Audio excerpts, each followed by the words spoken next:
Sometimes, God does not give us what we pray for because He knows what is best for us. Sabi sa James 4 verse 3, you ask and do not receive because you ask with wrong motives, so that you may spend it on your pleasures. This reminds us na mahalaga ang motibo ng ating panalangin.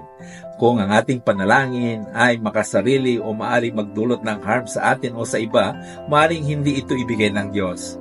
Hindi dahil hindi niya tayo mahal, kundi alam niya kung ano ang tunay na makakabuti para sa atin. Isaiah 55 verse 8-9 says, for my thoughts are not your thoughts, nor are your ways my ways, declares the Lord. Ang plano ng Diyos ay mas mataas kaysa ating mga plano. Pag sinabi niyang no o wait, ito ay para ilayo tayo sa masama o para dalhin tayo sa mas mabuti. His delays are not denials but opportunities for us to grow in faith and character. Kaya huwag tayong panghinaan ng loob. Kapag tila hindi sinasagot ng Diyos ang ating panalangin, magtiwala tayo sa Kanyang timing at layunin. Hindi siya nagkakamali. Remember, God's no is not rejection, but redirection. Always for our good in His glory. Trust Him fully.